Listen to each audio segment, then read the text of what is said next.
la paix de Dieu soit avec vous. Nous allons rester debout pour lire deux écritures. Marc chapitre 1er. Je commence dans le 40e verset. Un lépreux vint à lui et se jeta à genoux. Et il lui dit d'un ton suppliant, si tu le veux, tu peux me rendre pur. Jésus émit de compassion, étendit la main, le toucha et dit, je le veux, sois pur. Aussitôt la lèpre le quitta, il fut purifié. Jésus le renvoya sur les champs avec de sévères recommandations. Marc chapitre 2. Je vais commencer par le premier verset. Quelques jours après, Jésus revint à Capernaum. On apprit qu'il était à la maison. Il s'assembla un si grand nombre de personnes que l'espace devant la porte ne pouvait plus les contenir. Il leur annonçait la parole. Des gens vinrent à lui, amenant un paralytique porté par 4 hommes. Comme il ne pouvait l'aborder à cause de la foule, il découvrit le toit de la maison où il était. Il les descendit par cette ouverture, les lits sur lesquels les paralytiques étaient couchés. Jésus, voyant leur foi, dit aux paralytiques, mon enfant, tes péchés sont pardonnés. Il y avait là quelques esprits qui était assis et qui se disait au-dedans d'eux. Comment cet homme parle-t-il ainsi? Il blasphème. Oui, qui peut pardonner le péché si ce n'est Dieu seul? Que Dieu bénisse la lecture des Écritures. Amen. Nous allons nous asseoir. Bon, que la paix de Dieu soit avec vous. Amen. Je vous souhaite une bonne soirée. Amen. Et nous espérons que le Seigneur nous fera beaucoup de bien ce soir. Il ne fait pas très chaud comme hier. Aujourd'hui, c'est relativement bien. Donc, je crois que le Seigneur nous aidera parce que nous allons essayer d'avancer beaucoup plus aujourd'hui. Parce que nous allons. Hier, nous étions en train de sacrer le terrain. Je voulais d'abord que nous puissions nous marier, que nous puissions bien nous entendre comme dans un couple, pour qu'aujourd'hui, maintenant, nous allons véritablement entrer dans la profondeur. Nous sommes dans le livre de Marc, chapitre 1. Mon chapitre 1er. La Bible nous dit que Jésus était dans une maison. Alors, on l'amena vers lui. Pendant qu'il était dans la maison en train de prêcher, je vais revenir là-dessus. Généralement, quand Jésus sortait, il sortait pour prêcher. On est ensemble, non? Jésus ne sortait pas pour aller faire des miracles. Quand il sortait, lisez votre texte, il sortait d'abord pour annoncer les royaumes des cieux. C'est pendant qu'il était en train d'annoncer les royaumes des cieux et par la même occasion, le miracle est venu. C'est pourquoi la Bible dit, voici les miracles qui accompagneront ceux qui auront cru. Donc le miracle accompagne. Et accompagne ceux qui ont cru. Or la Bible dit, comment peut-il croire s'il n'y a pas de prédicateur? Donc cela veut dire, le miracle accompagne celui qui a écouté la parole. Amen. Est-ce que vous me suivez? Amen. Comment peut-il croire s'il n'y a pas de prédicateur? Or la foi vient de ce que l'on entend. Ce que l'on entend vient de la parole de Christ. Cela veut dire, s'il n'y a pas la parole, il n'y a pas de foi. Quelqu'un ne peut pas prétendre qu'il a la foi si préalablement il n'a pas écouté. Une fois que tu écoutes, tu crois, c'est alors qu'à partir de la foi qui vient du fait que tu as écouté, le miracle peut s'opérer. Je répète, Dieu ne fait pas de miracle comme un féticheur. C'est ça. On est ensemble là? Amen. Donc, nous ne sommes pas de ces prédicateurs. Qu'est-ce que Dieu a dit à moi? Prophète, pasteur, qu'est-ce que Dieu a dit pour ma cause? Non. Avant que nous te disions ce que Dieu dit pour ta cause, Dieu te demande premièrement de croire. On est ensemble. Amen. Parce que pendant toute ma marche, j'aborderai 5 miracles de Jésus. Et je vous ferai comprendre que chaque miracle que je vais aborder, pourquoi Dieu l'a fait de cette manière. Aujourd'hui, nous verrons les lépreux, ensuite nous verrons les paralytiques. Pourquoi a-t-il commencé par les lépreux pour aller vers les paralytiques? Tout ce que Jésus faisait, il le faisait avec un but. Il n'y avait rien de gratuit. Donc, le Dieu que nous servons, ce n'est pas un féticheur. Ce n'est pas que tu vis ta vie en désordre. Tu ne crains pas Dieu. Tu mets ta vie comme tu veux.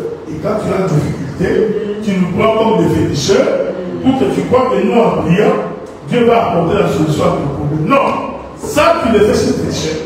Chez Dieu, il faut premièrement que Dieu t'ait parlé et que tu aies écouté et que tu as pris la décision de suivre Dieu. Amen. Voilà pourquoi il ne faut jamais être entraîné par le miracle. Parce que le miracle n'est pas un signe évident que Dieu est là. Parce que le diable aussi se déguise en âge de lumière.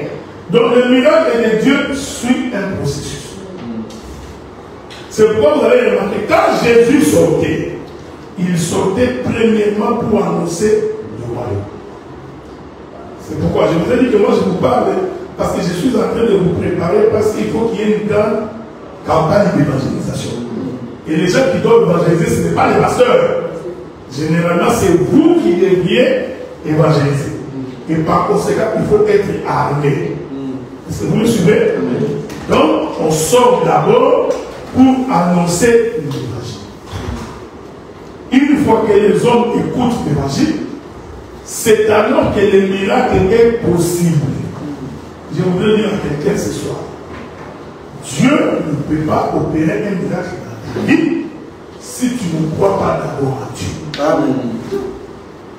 C'est pourquoi un jour il dit aux enfants d'Israël, il dit, quand moi j'avais besoin de vous, quand je vous ai demandé de vous détourner des mauvaises voies, vous avez refusé.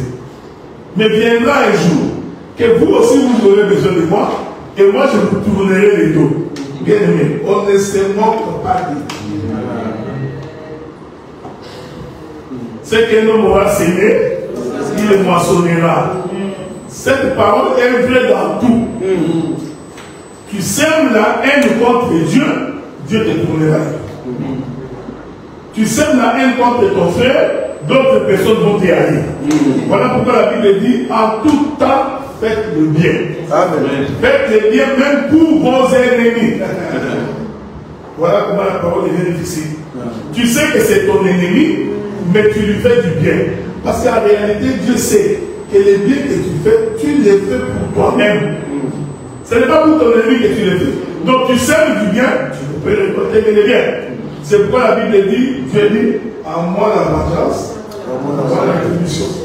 Si les gens te combattent, ne te plaît pas, laisse Dieu. Dieu s'en charge. Okay? Ne livre pas les combats de Dieu. Donc c'est Dieu qui livre les combats pour nous et nous nous réjouissons du fait que Dieu nous a donné la victoire.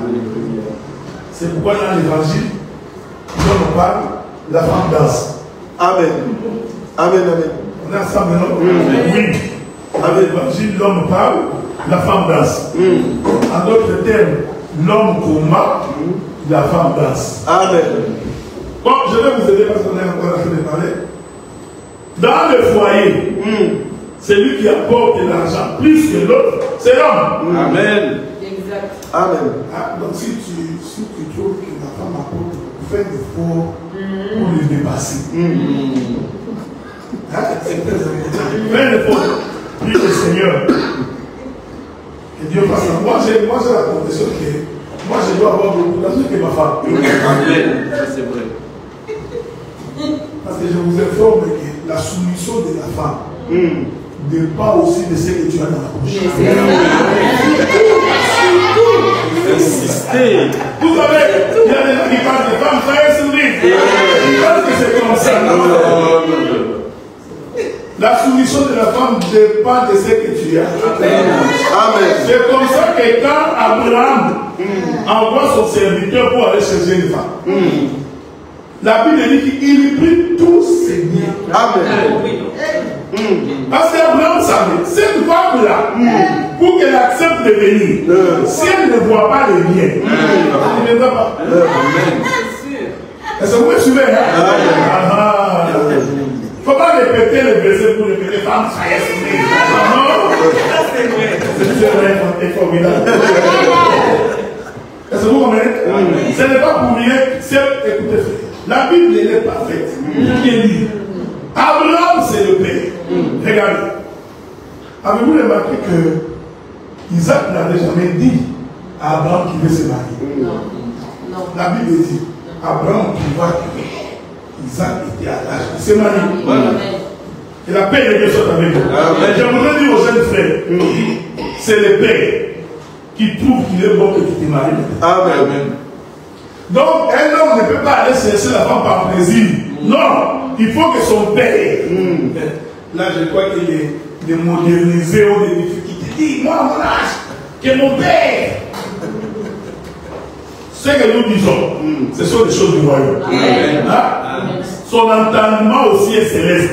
Donc, si tu restes dans la basse-cour en train de regarder les poules qui ne volent pas avec les canards, tu auras des difficultés. Donc, ce sont des choses du royaume. Abraham regarde Isaac. Lui, Abraham, trouve que non. Tu vois, là, il faut que tu te maries. On est ensemble, non? Mais ce qu'Abraham fait, il répète ce que Dieu a fait. L'Écriture dit que Dieu regarda Adam. Il trouva que il n'est pas bon que l'homme soit seul. Est-ce que vous comprenez? Donc c'est le père qui trouve qu'il est temps pour le fils de se marier. C'est pourquoi on posera un jour la question à Jésus. Quel est le jour de ton avènement? Il dit, je ne connais pas. Il n'y a que mon père. Amen. Or, le jour de l'avènement, c'est le jour où Jésus vient prendre son épouse. Est-ce que vous comprenez? Donc, c'est le père qui décide que son enfant doit se marier. Cette chose est un mystère par rapport à Christ et à l'Église. C'est pourquoi Abraham aussi. Parce que les gestes de tous les prophètes sont des prophéties. Amen. Cela veut dire Abraham a élevé Isaac. Il a éduqué Isaac. Il a fourni à Isaac suffisamment de capacités pour qu'il soit capable de supporter une femme. Amen. Vous savez, généralement dans nos églises, nous mettons l'accent sur les filles. Nous oublions de mettre l'accent sur les garçons. Alors que c'est les garçons qui sont les premiers responsables dans un mariage. Vous avez votre enseignement, c'est toujours la femme fait ceci. Ne faites pas ça. Femme, soyez soumise. Tu vois la femme, il faut t'habiller décemment. C'est bien. Vous pensez que c'est ça. Non, mais l'homme. Est-ce que vous le suivez? C'est pourquoi dans la Bible, les frères, Dieu n'a pas créé Adam et Ève au même moment. Il crée d'abord tout. Les oiseaux, les animaux, les plantes. Il crée tout. Est-ce que vous me suivez? Il vient maintenant, il crée Adam. Comprenez que je parle des choses du royaume. Il crée Adam qui est son fils. Parce que la Bible dit qu'Adam est le fils de Dieu. Vous voyez? Il crée son fils. Il amène son fils. Il dit, regarde, tout ça, c'est à toi. Tu domines. Donc Adam, c'était déjà un gestionnaire. Il avait déjà la capacité de gérer les jardins. Il donnait quand il donnait les noms aux animaux, la femme n'était pas là. Quand Adam gérait les jardins, la femme n'était pas là. Je vous dis que le premier gestionnaire, c'est Adam. C'est comme ça que j'ai dit, l'homme doit avoir plus d'argent que la femme. Parce qu'elle, en venant, il a prouvé à Adam qu'il avait déjà. J'ai toujours dit aux jeunes frères, un pauvre ne peut pas se marier. C'est vrai encore. Le mariage n'est pas fait pour le pauvre. C'est vrai. Avant Avant de demander à la femme si tu es pauvre, demande d'abord la richesse. Amen. Est-ce que vous me suivez? Parce que tu fais. Tu sais même quand tu aimes quelqu'un, amour, chérie, coucou, frère, si vous ne mangez pas aujourd'hui, vous ne mangez pas demain. Là même quand tu dis chérie, ça va. Parce que le ventre est creux. Quand le ventre est creux, l'amour sort par la tête. Même Pierre a posé la question à Jésus. Il dit non, Jésus, non, ça fait longtemps. Tu nous emmènes à Nazareth, Galilée, Capernaum, Monton. Tu as des riz ici. Attendez, on ne peut pas continuer à marcher comme ça. Nous avons tout abandonné. Pour te suivre. Qu'est-ce que nous aurons? Pierre voulait vérifier, mais est-ce qu'il a quelque chose à vérifier? Les Pierre là qui posent la question, c'est l'image de toute une femme. Est-ce que vous comprenez? La femme ne suit pas l'homme les yeux fermés. Non! Jésus dit, sois calme. Tout ce qui va venir, je te les donne au centime. Si j'avais payé 100 $, ces gars-là me donnera 1000. Non, 10 000 au centime. Est-ce que vous comprenez? Donc il a démontré à Pierre que ce que tu as perdu, c'est rien. J'ai. Par-dessus tout, je te donne la vie éternelle. Il dit, mon cher, suivant les. Est-ce que vous me suivez? C'est pareil avec une femme. Quand tu n'as rien, la femme ne te suit pas les yeux fermés. Voilà pourquoi Dieu a fait que Adam puisse d'abord avoir tout. Quand il a tout, il a Dieu vient de présenter la femme. Il dit, je t'ai donné une aide semblable. C'est l'aide. La femme est une aide. Ce n'est pas ton partenaire. Vous n'êtes pas des co-gestionnaires. Voilà, parce que nous, dans les pays occidentaux, on a l'habitude 50-50. Je paye la maison, je paye la voiture. Tu payes moitié, moi je paye moitié, toi tu payes moitié. C'est une erreur là. Amen. Tu es en train de perdre une autorité. Amen. Est-ce que vous me comprenez? Donc fais en sorte toujours que ce soit l'homme qui paye trop. Quand tu peux apporter 30%, 25%, l'homme doit toujours prendre. Parce que frère, je vous dis que cette position-là te met aussi dans la position d'autorité. Voilà pourquoi tu as fait en sorte que l'homme soit fort, que la femme soit faible. Ces choses que j'ai dit, je ne me limite pas seulement à nos mariages terrestres, c'est aussi par rapport à Christ. Amen. Christ, il a tout. Il dit, attendez, je m'en vais vous préparer une place. Tout préparer. Ensuite, je viendrai vous prendre pour que vous soyez avec nous. Donc, Jésus a démontré que dans son royaume, nous ne manquerons de rien. C'est comme ça qu'Abraham, pour tout c'est bien. J'aime la Bible. La Bible dit tout c'est bien. Wow. C'est là qu'il dit, dans la maison d'Abraham, c'était resté vide. Est-ce que vous me suivez? Quel est ce père-là pour les mariages d'une femme? Donne tous ses biens à son serviteur. Avec les risques que les serviteurs disparaissent. Est-ce que vous me suivez? Ça, ce sont les langages de Dieu. Tous les biens d'Abraham ici, c'était un langage. Est-ce que vous me suivez? Cela veut dire que dans ce que Dieu nous a donné, il y a tout. Je voudrais dire à quelqu'un, dans ce que Dieu nous a donné, il y a la vie, il y a le mariage, il y a le travail, il y a la prospérité, il y a le succès. Il n'y a rien qui manque dans les lots que Dieu nous a donnés. Amen. Il a tout envoyé pour le gars. On est ensemble, non? L'homme arrive. Il dit, je vais aller là où on puise de l'eau. Parce que moi je crois. La femme doit aimer l'eau. Une femme qui ne se lave pas, elle est possédée. C'est vrai. J'étais en train de partager avec quelques soeurs. Vous avez demandé les femmes quand elles sont mariées. Elles s'habillent bien quand elles viennent au culte.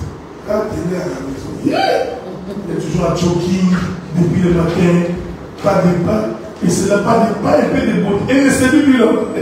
Non! Regardez. Les serviteurs savaient que la femme qui viendrait pousser les eaux serait une bonne femme. Vous avez ça maintenant? C'est une femme qui vient au puits. Lisez votre Bible.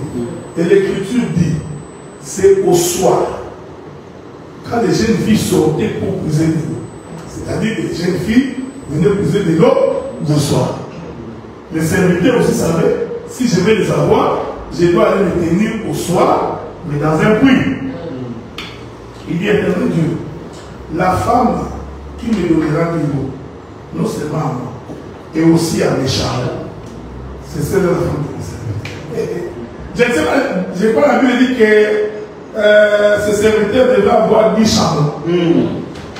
Bon, imaginons maintenant le cas. Il pousse de lui. Il donne d'abord au monsieur. Monsieur boit. Il remet. Il commence charbon, charbon, charbon, charbon. Si tu n'es pas de Dieu, tu ne feras pas. Est-ce que vous me suivez? C'est là que dit la bonne femme. C'est celui qui sait à la fois servir son mari. Amen. Et aussi servir la famille et son mari. Amen.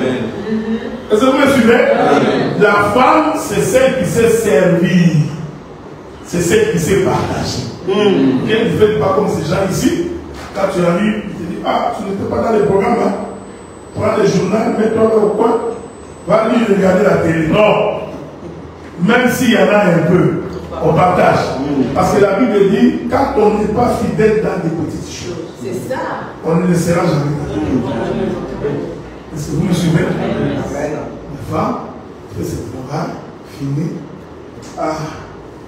Mais là, pour convaincre la femme, c'est bon, je vais dire, quand tu n'as pas d'argent, la femme ne va pas être soumise.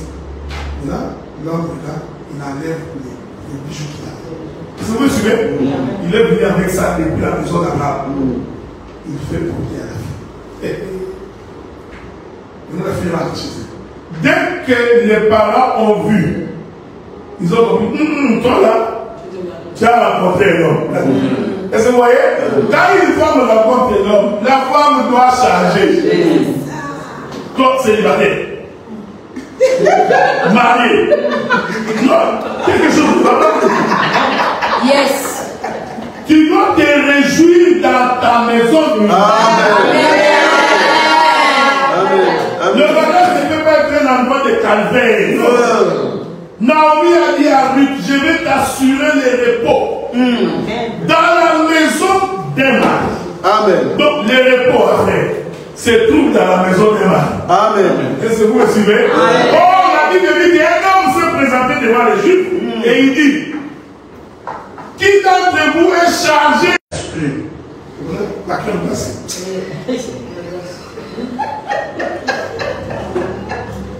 Non.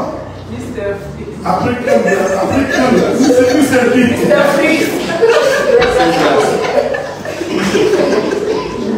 Mon frère, tu veux épouser une femme. Premier rendez-vous, tu achètes la crème glacée. Deuxième rendez-vous, McDonald's. Kebab. Non. Il faut que les femmes sentent bien. Si j'entre dans la maison de cet homme ici, je suis en paix. Va dans un restaurant. Il y a peu de lait. 4 étoiles. Hein? Oui. Non, même quand tu manges, mange avec un peu de classe.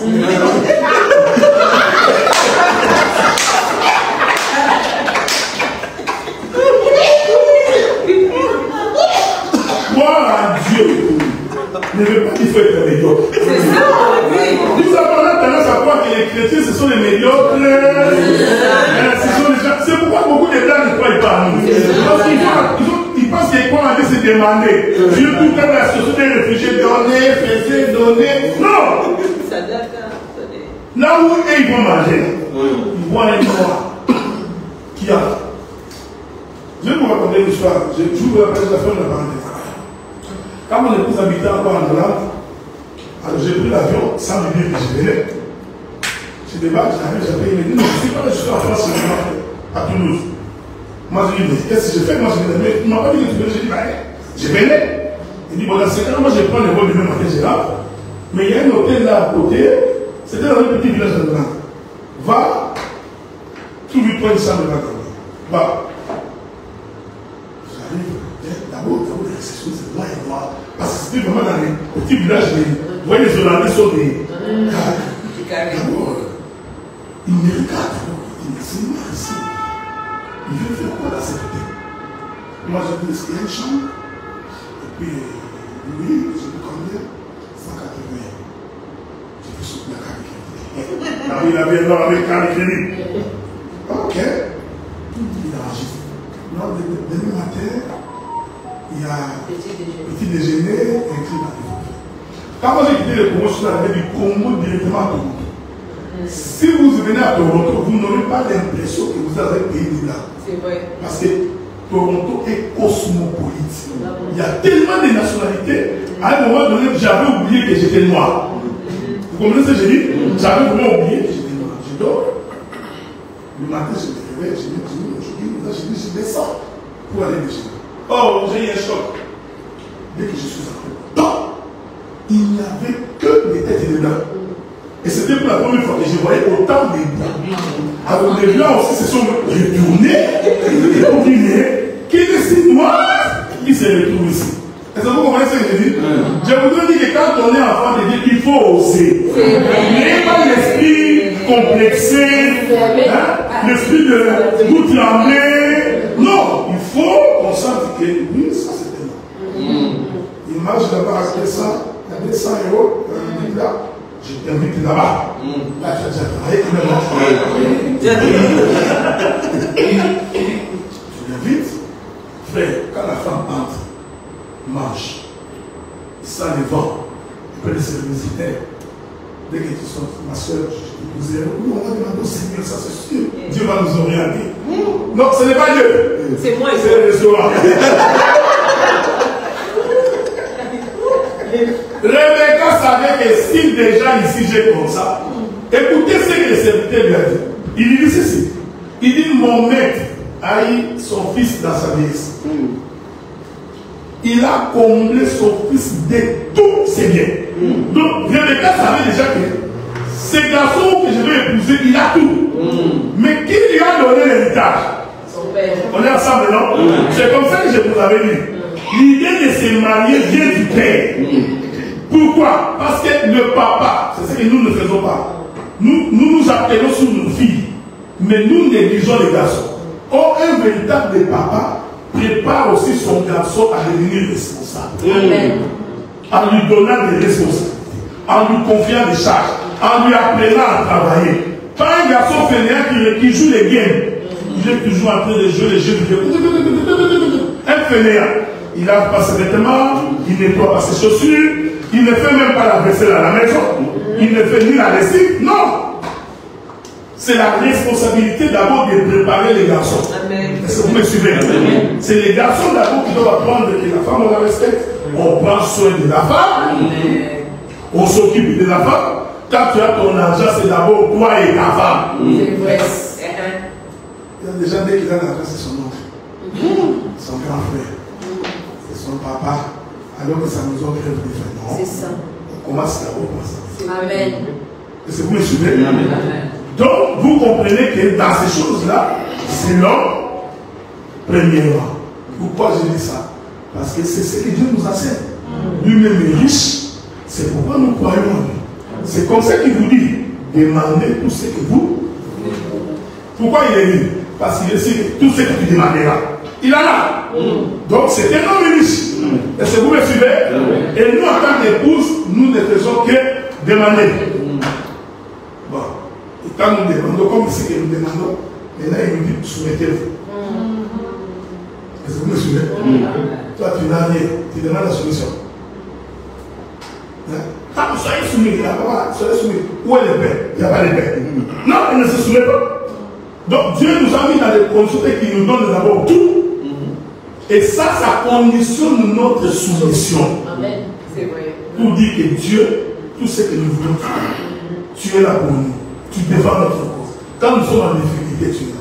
Est-ce que vous comprenez ça? Amen. Maintenant, regardez, premier miracle. Parce qu'hier, j'étais en train de s'arrêter. Jésus entre dans une maison, un lépreux, je précise bien. Le premier miracle que Jésus fait dans les miracles, c'était lépreux. Qu'est-ce que c'est un lépreux? Un lépreux, c'est celui qui est impur. Est-ce que vous me suivez? Et le lépreux est impur tout son corps. C'est pourquoi il y avait une loi en Israël. Quand quelqu'un est lépreux, vous le mettez en dehors du camp. On est ensemble, non? Parce que si vous le laissez dans le camp, il va contaminer tout le monde. Généralement, il y a des péchés qui contaminent. quand vous remarquez que le péché devient contagieux, il faut prendre les auteurs du péché, mettez-les à côté. Mais je voudrais préciser, dans la Bible, quand on mettait les lépreux à côté, ce n'était pas pour l'abandonner. Est-ce qu'on est ensemble maintenant? La Bible dit, vous prenez les lépreux, vous les mettez à côté. Le sacrificateur devait sortir le soir pour aller vérifier si la lèpre finit. Est-ce que vous me suivez? Dieu voulait dire en d'autres termes, le sacrificateur, c'est comme un médecin. Il va vérifier. Ah, tu as encore la lèpre, reste encore en Antioche. Jusqu'à ce que la lèpre finisse, le sacrificateur demandera au lépreux de rentrer dans le cas. Et la paix de Dieu soit avec lui. Amen. En d'autres termes, lui-même, le sacrificateur, ne peut pas être contaminé. Donc, avant que le sacrificateur aille vérifier la paix du lépreux, lui-même, le sacrificateur, est déjà immunisé contre la lèpre. Voilà pourquoi moi j'ai la confession qu'un ministre de la parole doit premièrement être un homme converti. Amen. Est-ce que vous me suivez? Avant d'aller aider ceux qui tombent, il faut d'abord premièrement que moi, je sois immunisé contre les péchés que tu as. Nous avons vu des pasteurs. Pasteur, cette soeur-là est en train de sortir avec les maris de la soeur-là. Est-ce qu'il y a moyen d'exhorter la soeur? Le pasteur va exhorter la soeur. Le pasteur aussi tombe avec la soeur. On lui pose la question, il dit que la chair est faible de l'esprit est disposée.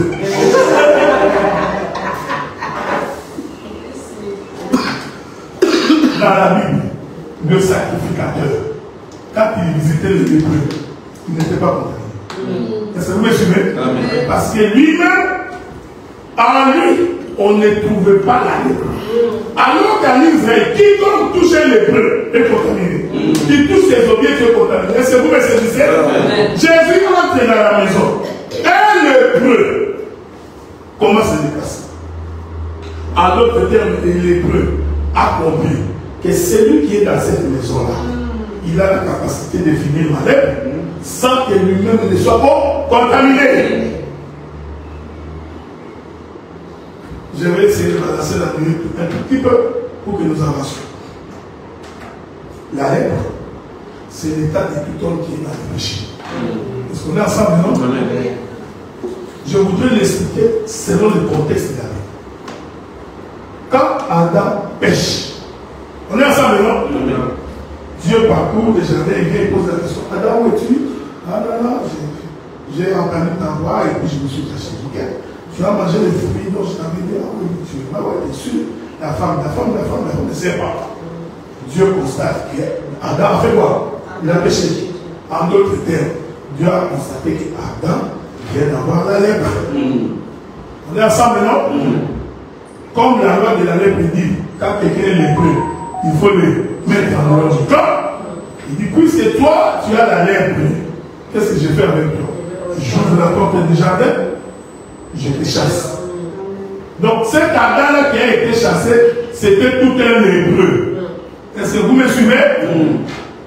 Mais Dieu savait que le souci d'Adam serait toujours de rentrer. Je vais exhorter. Quand on est enfant de Dieu, même si l'on pêche, l'on doit sentir en soi les soucis de rentrer. Parce que tu as la sémence de Dieu. Donc, tomber dans les péchés ne peut pas être pour un enfant de Dieu une fatalité. Est-ce que vous me suivez? Si vous voyez quelqu'un, il pêche, il dit, ah, c'est fini, moi, vous savez, j'oublie. D'ailleurs, c'était difficile quand j'étais au milieu de vous, maintenant que je suis parti, comprenez qu'il n'est pas de Dieu. Celui qui est de Dieu, même s'il tombe, il sentira en lui le désir de rentrer. Il n'est pas à l'aise là où il est. Il ne se sent pas bien. Parce qu'il y a une sémence de Dieu en lui qui lui dit, ici n'est pas ta place. Est-ce que vous me suivez? Et Dieu savait que comme Adam est mon fils, malgré qu'il a attrapé le frère, son souci serait de rentrer. On est ensemble, non? Dieu mit sur la porte de chérubins avec une épée flamboyante pour que Adam ne rentre pas dans un état de péché. Est-ce que vous me suivez? Parce que dans un état de péché, il ne peut pas rentrer, il va contaminer les gens. Donc, on va les laisser là-bas. Je veux que vous le suiviez attentivement. Mais Dieu savait que pour qu'Adam rentre, il faut que lui-même, Dieu, puisse sortir. Amen. Est-ce que vous me voyez? C'est-à-dire que Dieu avait prévu depuis longtemps qu'il descendra sur la terre. Parce que l'homme avait péché, Dieu l'avait chassé. C'est ici que nous disons que Jésus-Christ est Dieu. Amen. Ce n'est pas une répétition de versets. Je veux que tu le suives attentivement. Est-ce que vous me comprenez? Ça te permet, quand tu es en face d'un témoin de Jéhovah, de lui expliquer comment nous disons que Jésus-Christ est Dieu. Adam pêche, Dieu les chasse. Dieu sait que pour qu'Adam rentre, il faut que moi, Dieu, j'aille le chercher. Est-ce que vous me suivez? Je suis dans le livre d'Ésaïe chapitre 35. Dieu dit, moi-même je descendrai. Amen. Dieu n'a pas dit qu'il va envoyer quelqu'un. Est-ce que vous me suivez? Dieu n'a pas dit qu'il va envoyer son fils. Dieu dit, moi, je voudrais que nous lisions cette écriture. Prenez Ésaïe chapitre 35. Ésaïe chapitre 35.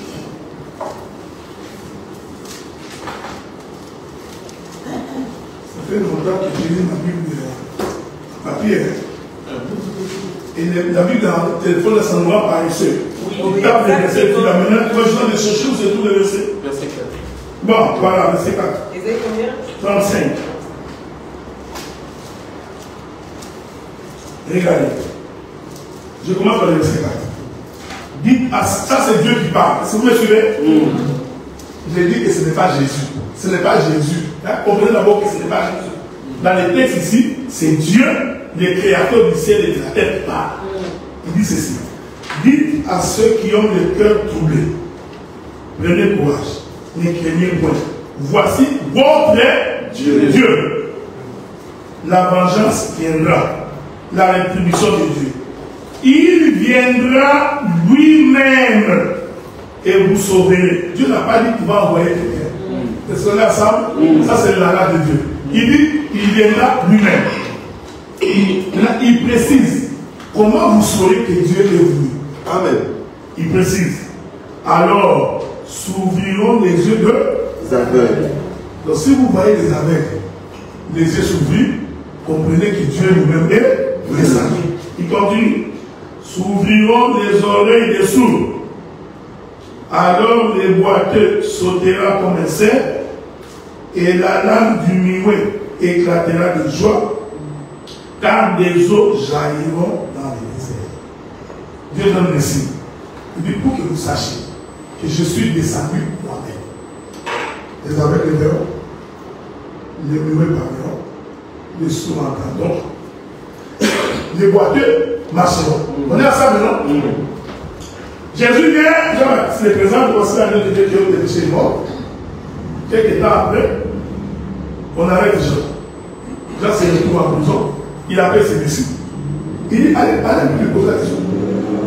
Est-ce que c'est lui ou c'est quelqu'un d'autre? On est ensemble, non? Les disciples viennent. Jésus, oui, qu'est-ce qu'il y a? C'est lui qui t'avait présenté là. Lui qui t'a présenté, il a confirmé que tu es l'agneau de Dieu qui est au péché mort. Mais il ne comprend pas pourquoi il est arrêté, il est mis en prison. Que la paix de Dieu soit avec vous. Non, je vais dire ça, ça va être compliqué pour vous. L'homme qui a présenté ses retours en prison. L'homme qui a vu, il a vu le Saint-Esprit descendre sur Jésus. C'est retour en prison et il doute. Il commence à dire, est-ce que c'est lui ou ce n'est pas lui? Est-ce que vous me suivez? Je profite de l'occasion pour répondre à une question qui m'a été posée. C'est Jean-Baptiste là qui doute. C'est Thomas. Amen. Vous me voyez? Parce que Thomas marchait avec Jésus. On lui dit que Jésus s'est dit non, moi je ne crois pas. Oh, le peuple qui n'a pas cru en Jésus quand il est venu, c'est Israël. Amen. Je comprends maintenant que Jean-Baptiste qui est en prison, en réalité c'est Israël qui n'a pas cru. Amen.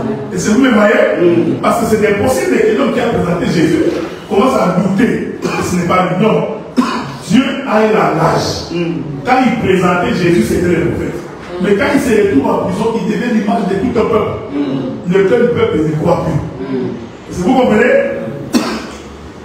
Bon, j'avais dit ça une fois. J'avais dit ça à Paris. Que Jésus avec une drôle de manière de répondre aux questions. Jésus ne répondait jamais aux questions directement. Il était comme un politicien. Vous voyez, les politiciens ne répondent pas. Il y a un tracé déraillé du côté de Marseille. Macron a la parole. Oh oui, on travaille dessus. Non, les trucs de dégrailler. Non, les gens ne répondent. Votre gouvernement travaille dessus. Nous avons des plans. Ça, c'est les politiciens. Ils ne répondent jamais aux questions. Ils sont toujours dans des tournées. C'est pourquoi ils sont appelés politiciens. Jésus répondait comme ça. Quand il fait ça là, c'est pas comme les politiciens. C'est un Dieu qui se cache. Amen. Vous voyez? La gloire de Dieu, c'est de cacher les choses. Il se cache pour que les rois aillent sonder ce qui est caché. Jésus, Jean-Baptiste, c'est lui qui t'a posé. Nous te demandons de te poser la question. Est-ce que c'est toi ou quelqu'un d'autre doit venir? Jésus, au lieu de répondre seulement, allez dire à Jacques que c'est moi. Non, il ne répond pas comme ça. C'était dans cette habitude. Il dit, vous, asseyez-vous. Pour répondre à votre question, commencez par vous asseoir. Ça c'est. Et puis il est là. Regardez. Est-ce que vous me suivez? Il dit, pour répondre à Jacques, ces gens pouvaient dire, nous on est pressés. Jean-Baptiste nous attend. Donc il nous demande de nous asseoir. Non, asseyez-vous. Regardez, ils sont restés, ils ont commencé à regarder. Quand Jésus finit, il vient les voir. Il dit, allez dire à Jean-Baptiste, les aveugles voient, Amen.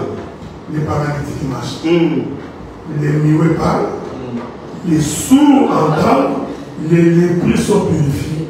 Est-ce que vous me suivez? Il voulait dire, comme Jean était un prophète, et qu'il a la connaissance d'Ésaïe dans celle que nous avons mis. L'écriture qui dit que quand Dieu lui-même viendra, le paralytique marchera, quand il entendra ça, il comprendra que Dieu est au milieu de nous. Est-ce que vous me suivez? Amen. Donc, le Seigneur, c'est lui qui guérit. Les lépreux qui essaient de trouver dehors, j'ai dit d'abord c'est Adam, c'est aussi ce que nous étions tous quand nous avions péché. Parce que la Bible dit que nous naissons avec la nature adamique. L'homme, frère, il ne faut pas suivre Jean-Jacques Rousseau. Jean-Jacques Rousseau dit l'homme est bon, c'est la nature qui le corrompt. Non, nous dans l'évangile on dit que l'homme est mauvais. L'homme n'est pas bon. Le cœur de l'homme est constamment tourné vers le mal. Je disais, frère, même si cet homme-là donne de l'argent, il est toujours gentil, il ne se fâche pas, il ne vole pas, mais son cœur est mauvais.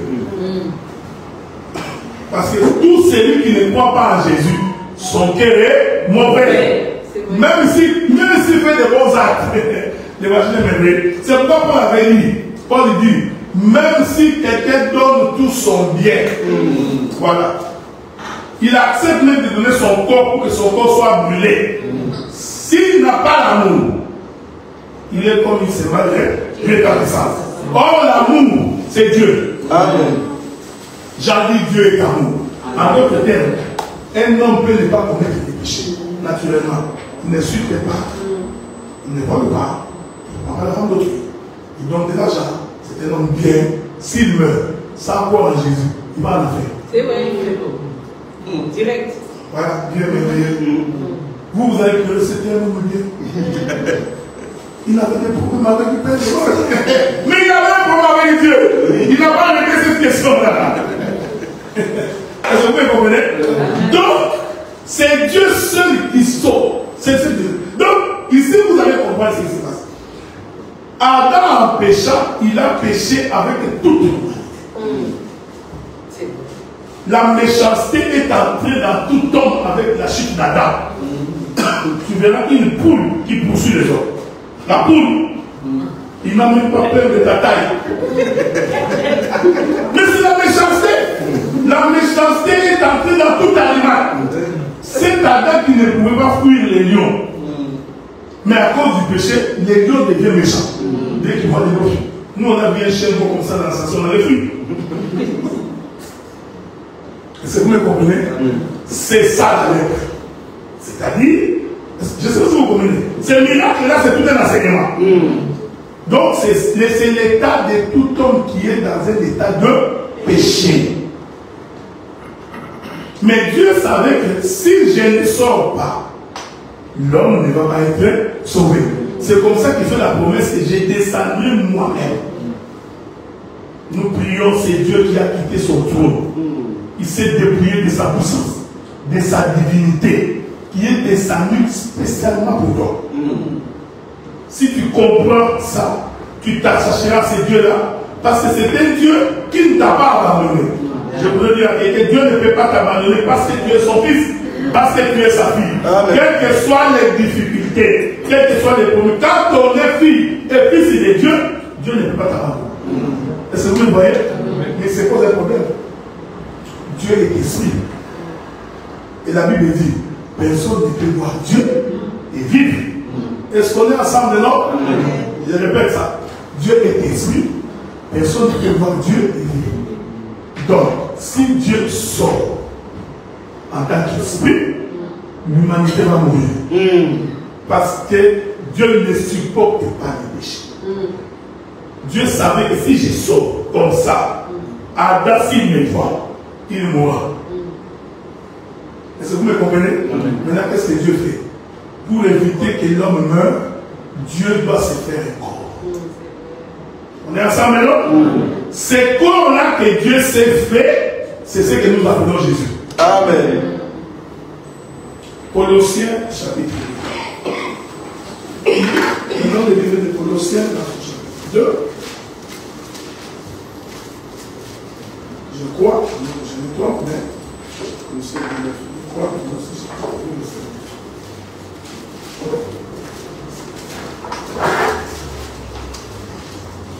Bon.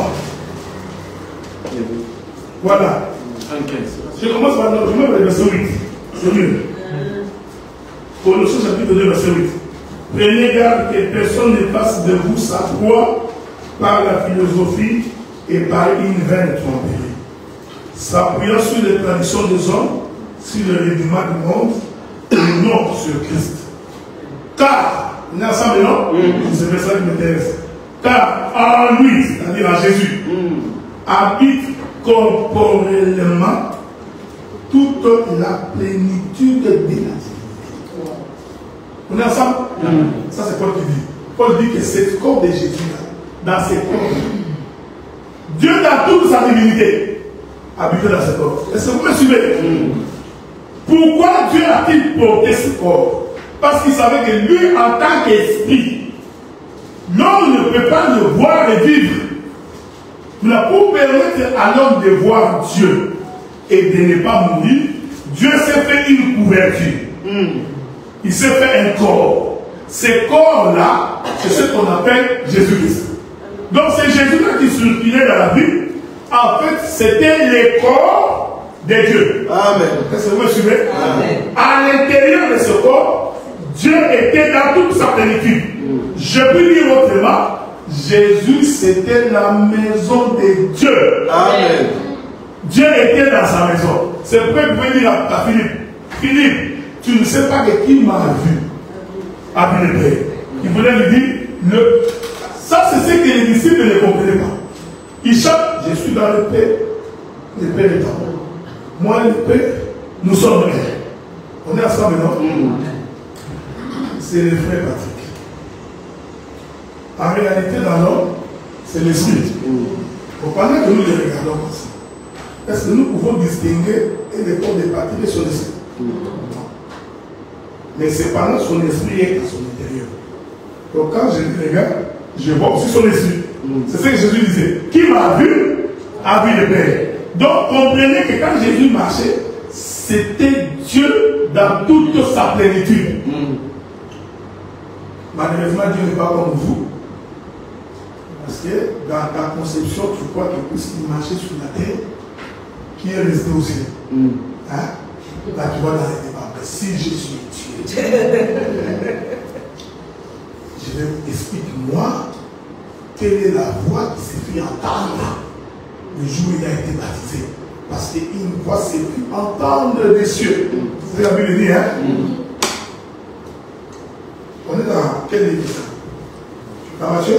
Matthieu. Allons voir un peu. Ou dans Jean?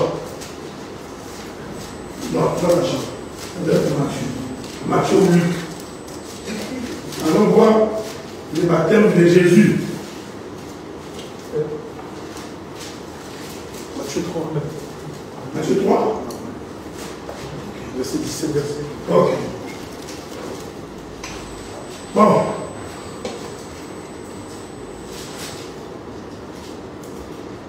Ah.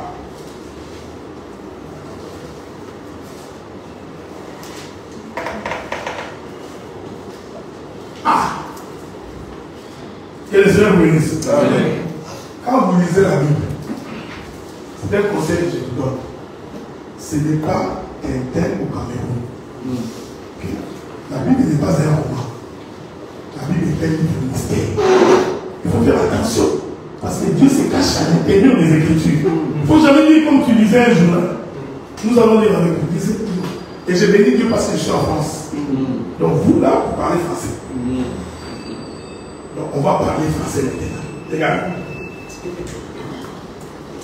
La Bible dit ceci. Je vais commencer par le verset 16 de Matthieu chapitre 3. Dès que Jésus eut été baptisé, il sortit de l'eau. Et voici les cieux s'ouvrirent.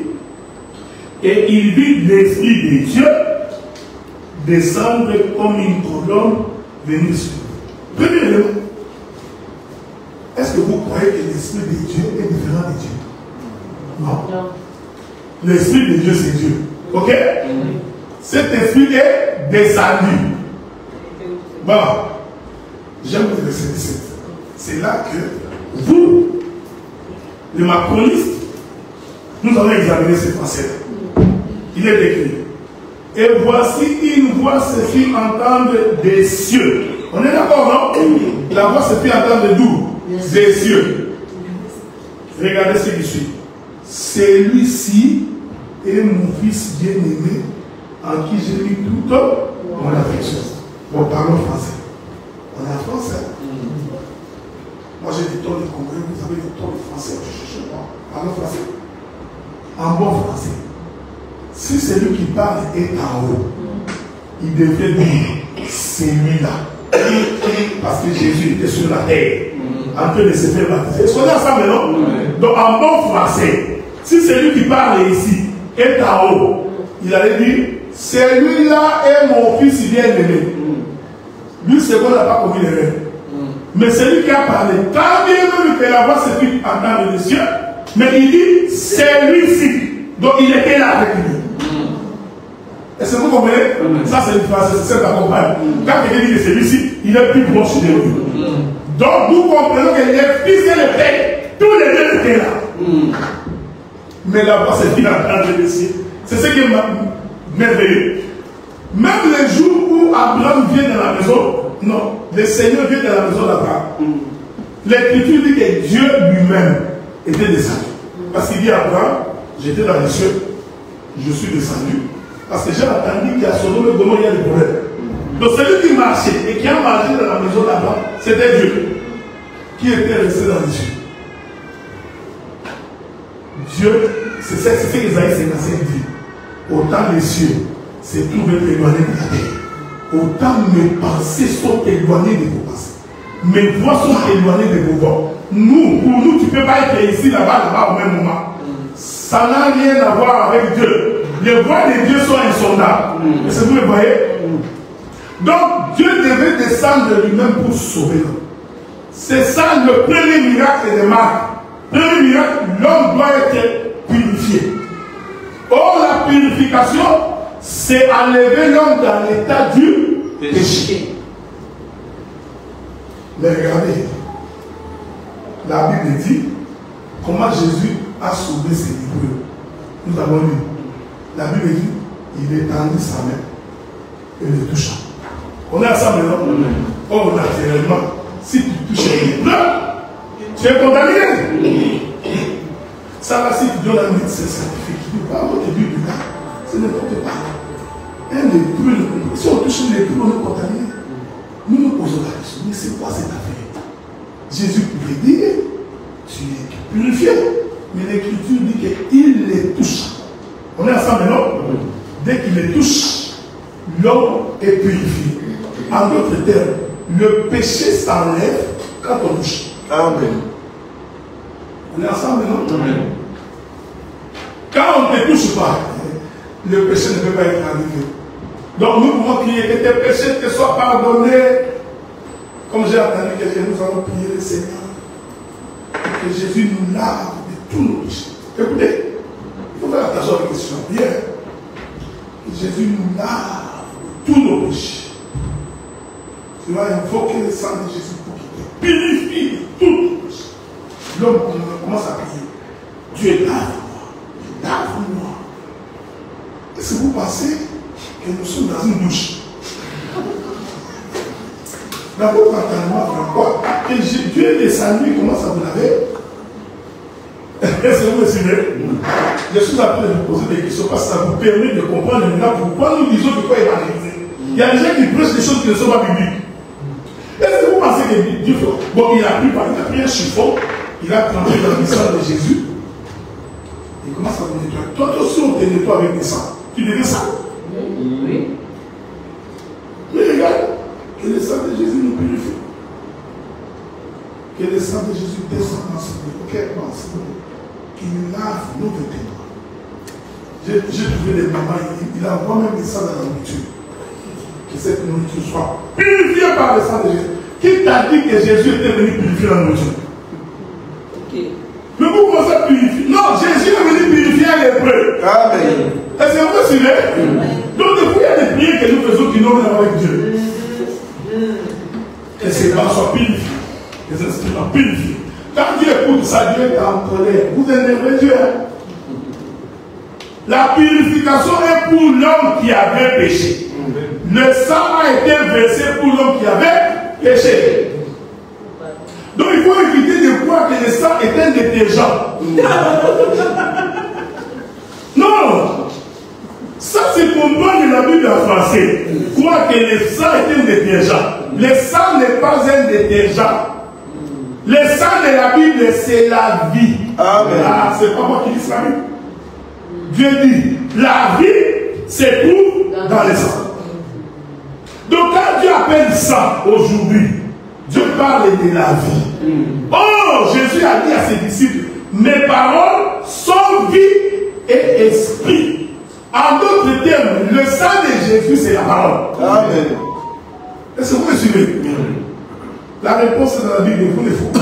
C'est pourquoi les pays des Canada, il faut l'explorer avant d'entrer. Israël n'est pas rentré comme ça, non. N'entre pas comme si tu entres n'importe où, tu vas attraper un B52. Il faut explorer, comprendre comment ça fonctionne dans le pays. Le sang qui nous a purifiés, c'est la vie que Jésus a donnée sur la croix. Et cette vie-là, aujourd'hui, c'est la parole. Amen. Maintenant, vous allez voir comment la parole purifie. Est-ce que vous me suivez? Pour purifier les lépreux, parce que je vais toucher le deuxième miracle dans 10 minutes pour finir. Pour purifier les lépreux, le Seigneur, la Bible dit qu'il les toucha. Or, qu'est-ce qui signifie toucher? Je suis ici. Si je vais toucher ma soeur ici, je vais étendre ma main. On est ensemble, non? Moi, je reste ici et j'étends ma main. Que la paix de Dieu soit avec nous. C'est ça l'envoyer. Tu es en difficulté, Dieu t'envoie sa parole. La main de l'Éternel, c'est sa parole.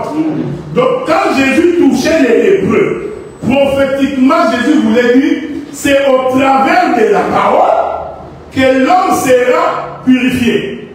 Or la main a 5 doigts. On est ensemble, non? C'est la Bible. La main a 5 doigts. Maintenant quand nous disons, la main de l'Éternel est forte pour sauver. Vous croyez que c'est ça? Non. Dieu vous a donné la main pour que vous ayez une idée de ce que c'est une main. Est-ce que vous me comprenez? Hein? La main de l'Éternel vient à mon secours. Ce n'est pas comme toi. Dieu t'a donné la main juste pour que tu comprennes que la main c'est ça. Avec 5 doigts. Si la main a 6 doigts, c'est une malformation. On est ensemble, non? Naturellement, c'est 5 doigts. Ce n'est pas comme Goliath qui avait 6 doigts, et aux mains et aux pieds. Quand il a 6, ça fait 24. C'est un trône des démons. Mais les choses, c'est la parole, ok? Dans leur détresse, ils invoquaient l'Éternel. Et l'Éternel leur envoyait ça. Donc la main de l'Éternel qu'on envoie, c'est la parole. Je ne sais pas si vous comprenez. Amen. Donc Jésus, en étendant sa main, prophétiquement, il disait, c'est par la parole que tu seras purifié. C'est pourquoi l'Écriture dit, Père, je les ai sanctifiés par ta parole. Est-ce que vous me suivez? Il n'a pas dit que je les ai lavés avec mon sang. Non. Il dit, ils sont saints par le fait qu'ils ont écouté la parole. Donc la parole en réalité nous sanctifie et nous purifie. Je vais l'expliquer dans les termes les plus simples. J'étais un impurique. Vous voyez, l'impudicité est une saleté. C'est un état de péché. Mais pour que j'abandonne l'impudicité, il faut que l'on me prêche. Amen. Est-ce que vous me suivez? Quand on me prêche et que j'écoute, je prends la capacité d'abandonner l'impudicité, j'ai été purifié. Donc c'est la parole qui m'a purifié de l'impudicité. Est-ce que vous comprenez ce que je dis? C'est pourquoi la parole du Seigneur doit contenir en elle la puissance de la délivrance. Amen. Ce que nous prêchons ne peut pas seulement être une répétition des versets de la Bible. On ne prêche pas parce qu'on a l'expérience. On ne prêche pas parce qu'on est habitué. Pas parce qu'on sait parler français. Il faut que celui qui prêche soit quelqu'un qui est consacré à Dieu, qui vit la vie de la sainteté, qui prie Dieu, pour qu'à l'intérieur de ce qu'il prêche, qu'il y ait une puissance de la délivrance. Amen. Est-ce que vous comprenez ce que je dis? Il faut que celui qui t'écoute sente qu'il y a une onction en parlant qui est communiquée dans la chair, qui me permet de vivre la vie de la sainteté. Jésus qui étend sa main là qui touche les lépreux, pour les faire sortir de l'impureté vers la sanctification, c'est la parole. On est ensemble? Éphésiens chapitre 4. Éphésiens chapitre 4.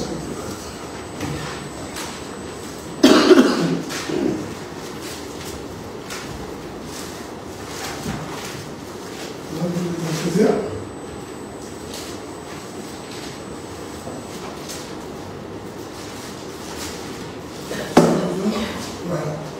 Éphésiens chapitre 4. Regardez.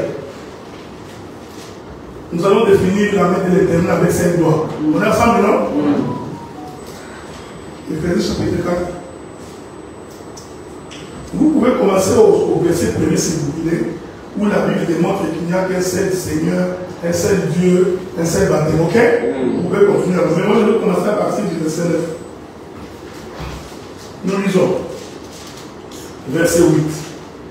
C'est pourquoi il est dit, étant monté en haut, il a amené des captifs. Il a fait des dons aux hommes. Or, que signifie qu'il est monté, sinon qu'il est aussi descendu dans les régions inférieures de la terre. Celui qui est descendu, c'est le même qui est monté au-dessus de tous les cieux, afin de remplir toutes choses. Maintenant, regardez le verset 11. Il a donné les uns comme apôtres. Il faut noter 1. Les autres comme prophètes. 2. Les autres comme évangélistes. 3. Les autres comme pasteurs. 4. Et docteurs. 5. Je continue. Pour le perfectionnement des saints, en vue de l'aide du ministère et de l'édification du corps de Christ. Ici, si vous me suivez, Paul démontre que pour que l'homme soit saint, édifié, il a besoin du concours de 5 ministères. Le pasteur, l'apôtre, l'évangéliste, le prophète et les docteurs. C'est ça les 5 doigts de Dieu qui enlèvent l'homme du péché. Est-ce que vous me suivez? C'est ça. La parole aujourd'hui est prêchée au travers du ministère. Et c'est le ministère qui sanctifie le peuple. Je finis par un exemple. Pour les lépreux, quand Jésus les touche, c'est l'image de nous qui étions dans les péchés, qui sont sanctifiés. Alors un jour, Jésus dit à ses disciples, montez dans la barque, je vais vous suivre. On est ensemble maintenant? Les disciples montaient dans la barque, ils s'en allaient. Ils ne se sont pas posé la question comment Jésus va nous suivre. Ils sont partis. Pendant qu'ils étaient dans la barque, ils voient quelqu'un qui marchait sur l'eau. On est ensemble maintenant? Or, Jésus marchait sur l'eau, ce n'était pas la première fois. Parce qu'au commencement, l'Esprit de Dieu s'est levé au-dessus des eaux. En marchant sur les eaux, il voulait leur dire, je suis l'Esprit du commencement qui a marché sur les eaux. Est-ce que vous comprenez? Je suis Dieu. Il arrive, je vous avais dit que Pierre nous pose des problèmes dans la Bible. Hier, je vous avais dit non, ces gars sont des pierres, c'est impossible. Impossible. Il voit Jésus venir suivre. Il dit, ah, mais c'est toi. Jésus dit, ah, si c'est toi, dis que je viens. Est-ce que vous voyez? Je vous avais dit que Jésus prenait, Pierre prenait Jésus pour son petit. Il dit, ah non, si c'est toi, est-ce que vous me suivez, hein? Si c'est toi, ordonne que je vienne. Que la paix de Dieu soit avec vous. Il dit, viens. Pierre sort. Que la paix de Dieu soit avec vous. Regardez. Quand Pierre sort de l'eau, l'Écriture dit, Pierre marcha sur les eaux. On a ça maintenant. Cela veut dire que Pierre avait l'autorité sur les eaux. Amen. Or, je vous avais dit hier que les eaux représentent le monde. C'est Pierre-là qui sort de là-bas, qui marche sur les eaux. C'est ça Adam avant le péché. Amen. Parce qu'avant le péché, Adam avait autorité sur tout. Amen. Est-ce que vous me suivez? Amen. Je vais répéter ça pour que tu sais. C'est Pierre-là qui a marché, qui a dit, si c'est toi, on donne que je marche. Celui qui a ordonné qu'il marche, c'est lui. On est ensemble, non? Pierre sort. Quand Pierre est sorti, il a d'abord marché sur lui. C'est pourquoi celui qui est en Christ, il a l'autorité sur les démons. Amen. Ce n'est pas un verset que nous répétons. C'est un verset qui se répète toute la Bible. Celui qui a Dieu marchera sur le monde, sur les puissances du monde des ténèbres. Aucun ennemi ne peut tenir. Ils te feront la guerre, ils ne te verront point. Parce que c'est sur sa parole que Dieu est en train de marcher. On est ensemble, non? Les pires là qui marchent, c'est Adam avant la création. Mais la Bible dit, quand Pierre a regardé au vent, est-ce que vous me suivez? Pierre a détourné les regards. Au lieu de regarder sur celui qui l'avait appelé, il regarde le vent, il voit le vent souffler. Automatiquement, Pierre commence à s'avancer. Que la paix de Dieu soit avec toi. Amen. Quand tu te détournes de la voie de l'Éternel, le monde va t'engloutir. Amen. Est-ce que vous me suivez? Dans le plan évangélique, tout celui qui se détourne de la voie devient la proie de l'ennemi. Toi qui avais autorité, tu perdras. Parce que tu as détourné les regards de celui qui donne la vie. Je vous ai dit ici comme un prophète. C'est Pierre-là qui regarde à gauche et à droite, qui voit le mouvement du vent. En réalité, c'est Adam qui mange les fruits de l'arbre de Fan. Est-ce que vous voyez? C'est-à-dire, il vient de pécher. Vous me suivez? Prophétiquement, regarder, c'est manger. Dès qu'il regarde à gauche et à droite, il s'enfonce. Est-ce qu'on est ensemble? Or, quand il s'enfonce, c'est Adam qui est chassé du jardin. Pourquoi? Parce que lui qui était sur l'eau, qui avait autorité sur l'eau, va se retrouver dans l'eau. En d'autres termes, celui qui avait autorité sur le monde se retrouve dans le monde. C'est ce que Dieu a fait au commencement. Lorsque Adam a péché, Dieu a ouvert la porte, il l'a renvoyé dans le monde. Est-ce que vous me suivez? En d'autres termes, il a envoyé Adam dans les eaux. Donc Pierre est descendu. Il devient comme Adam, qui se retrouve dans l'état du péché. En d'autres termes, Pierre devient comme l'homme qui avait la lèpre. On est ensemble, non? Mais Pierre va crier, Jésus, sauve-moi. Moi, j'avais pensé que Jésus allait plonger. Si c'était toi qui allais plonger, ma fille est en train de mourir, j'allais me souffrir. Pio! Jésus n'a pas plongé. Lisez la Bible. La Bible dit que Jésus est allé sa main. Il est merveilleux. Est-ce que vous voyez ça? Amen. Parce que les lépreux pouvaient être sauvés, Jésus doit étendre sa main. Il répète ça dans Pierre. Il tend seulement ça. Oh, que la paix de Dieu soit avec nous. La main étendue qui délivre bien, c'est la parole. Amen. Voilà pourquoi nous confessons au nom de Jésus, au travers de sa parole, aucune puissance de l'ennemi, aucune maladie, aucune difficulté, ne peut résister face à la parole. Nous allons nous mettre debout pour prier. Je ne vais pas toucher les paralytiques, frère. On n'a pas le choix. On aura le temps de nous attendre. Que la paix de Dieu soit avec nous. Nous allons prier. Et ensuite nous allons prier. Dieu tout